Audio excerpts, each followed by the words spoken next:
आज जिन illegal constructions को तोड़ने का ड्रामा किया गया, इन इलीगल कंस्ट्रक्शंस को पिछले 15 साल में एमसीडी ने खुद क्यों बनवाया?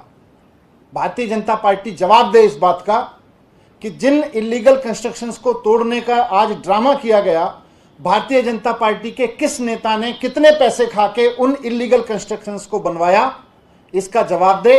और साथ साथ इलीगल कंस्ट्रक्शन तो तोड़े ही तोड़े, लेकिन भारतीय जनता पार्टी के उन नेताओं के घर भी तोड़े जाएं जिन्होंने इनको प्रोटेक्शन दिया।